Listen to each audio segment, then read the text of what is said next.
कल से कॉल करी हूँ लेकिन वो अटेंड ही नहीं कर रहा। आखिर तुम कहाँ हो फिरात? ये तो यहाँ पड़े पड़े खराब हो जाएंगे। मैंने तो ये सब अपनी अम्मी को भेजे थे, आपने इन्हें अपने पास क्यों रख लिया?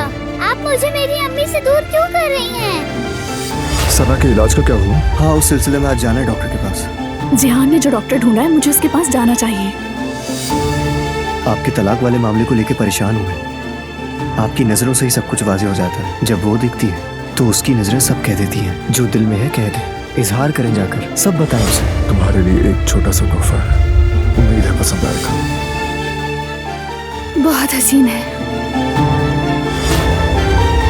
जिस दिन आपकी तलाक की समात है उस दिन बारान को बहुत इंपॉर्टेंट मीटिंग में जाना है। अब इस बात का फायदा उठाकर हम तारीख को मुलतवी कर सकते हैं। मुलतवी करने की जरूरत नहीं। वो कहानियाँ अधूरी जो न हो सके कि पूरी, उन्हें मैं भी क्यों सुनाऊं, उन्हें तुम भी क्यों